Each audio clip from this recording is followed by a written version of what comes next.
50. And it's the providence of God and the sovereignty of God is the most reassuring truths in all of the Bible. And the more you get into it, the more it stabilizes you.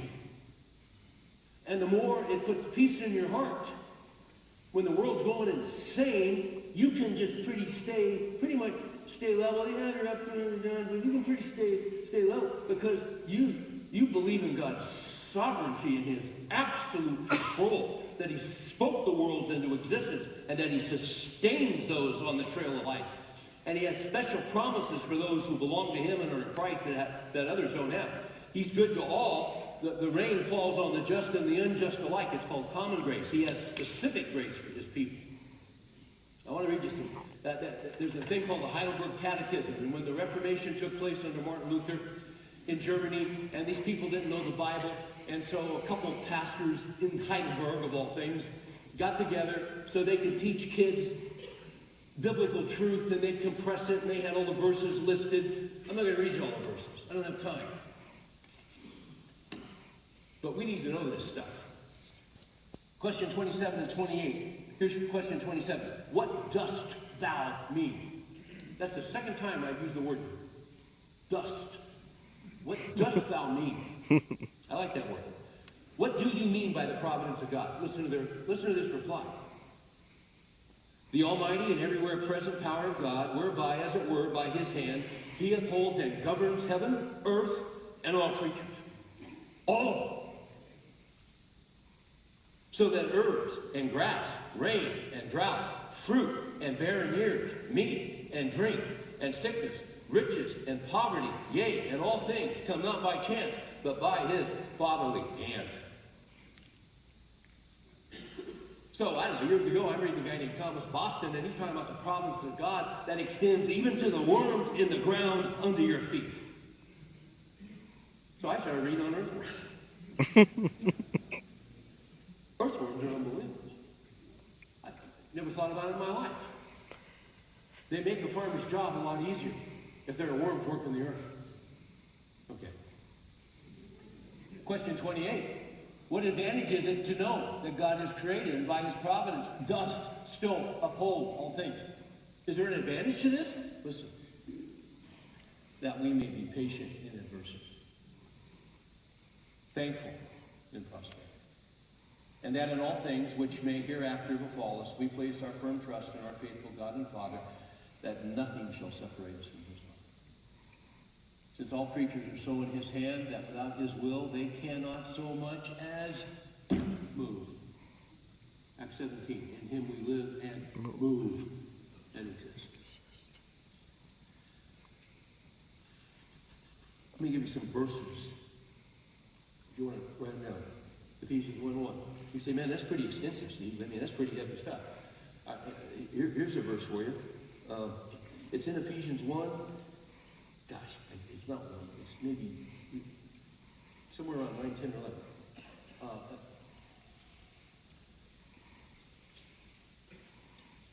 11. Let me actually read it to you. Sorry, guys.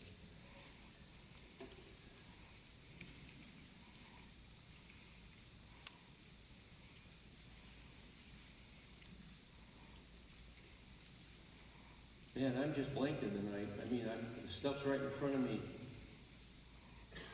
It's in Ephesians 1. It's in front of me. I can't see it, but here's what it says. He works all things after the counsel of his will. That's what I was trying to get. He works all things. Not something. He works all things. Even earthworms. Even herbs.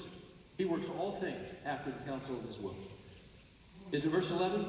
You know what's funny? I have it underlined in yellow. This is why I had devil getting out of high school. I'm just telling you the truth.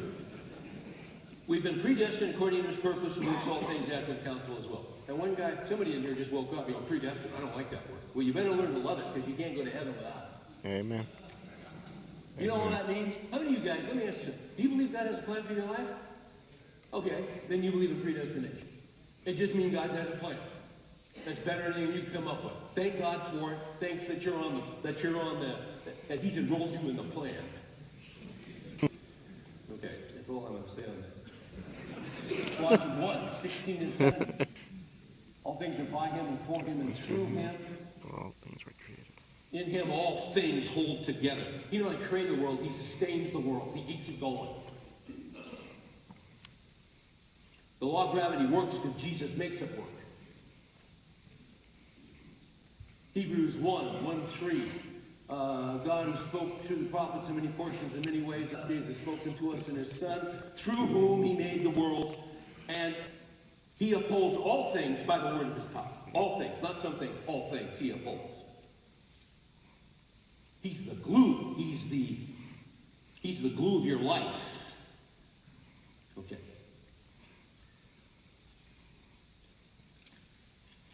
One minute and 1 second. I gotta give you a couple quotes.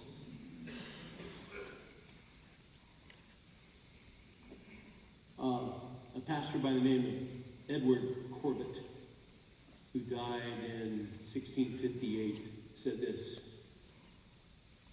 "We cannot utter one word, think one thought, turn our eye, or move a finger without the concurrence of his power who gives life and breath and all things. We are utterly and totally dependent on the providence of God." But you see, once you're aware of the providence of God, we have to learn to submit to it. Especially when he calls us to hard things. Listen to this. Suffering complicates and tests our surrender to God. That's where some of you guys are. They're really hard. Psalm 34:19 says, "Many are the afflictions of the righteous." Well, you're right on schedule. Thomas Brooks observed, "God, who is infinite in wisdom and matchless in goodness, has ordered troubles, yea, many troubles, to come trooping in upon us from every side." It's part of the trap. Keeps you close to Christ. We're prone to wander. You got many troubles coming in from any side, you're running to Christ. Okay. John Owen wrote this: When hard times come, Owen said, we must fall down before God and acknowledge that he has the sovereign right to do as he pleases.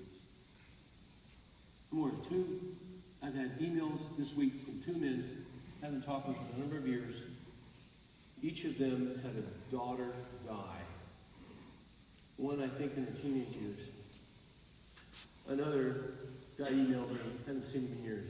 Just checking in, Steve, been through some tough waters. Our youngest daughter recently died giving birth to twins.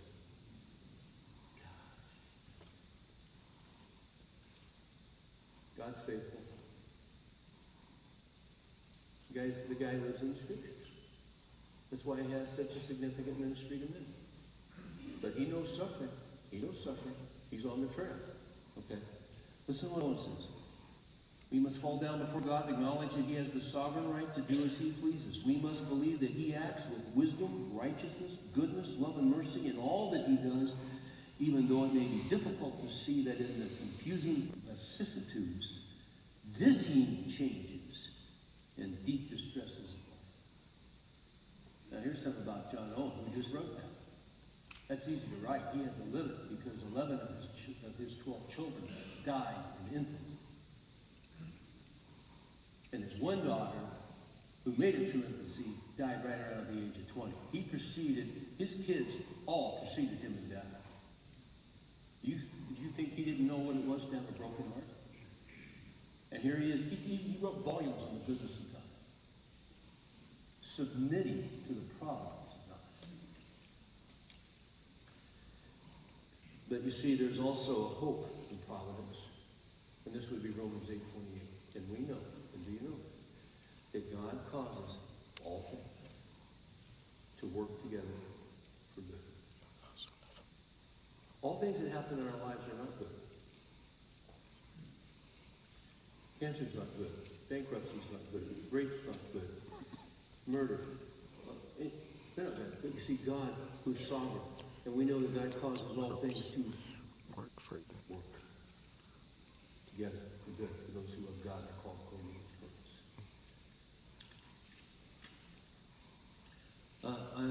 I'm done, but I want to leave you with 13 bullet points. You can't remember these. I just because you walk out encouraged. Encouraged, okay? And if you,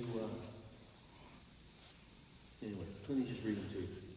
Here's the conclusion of God's providence. 13 bullet points, 13 principles. He's helped me to do it. Number one, God is in control of his universe. See, as I'm on my trail, he's in control of his entire universe, not just my life, but the whole thing. 2, God is working out his perfect purposes also in my life. 3, God is not my servant. 4, God's ways are far more mysterious and wonderful than I can understand. 5, God is always good, therefore I can always trust him.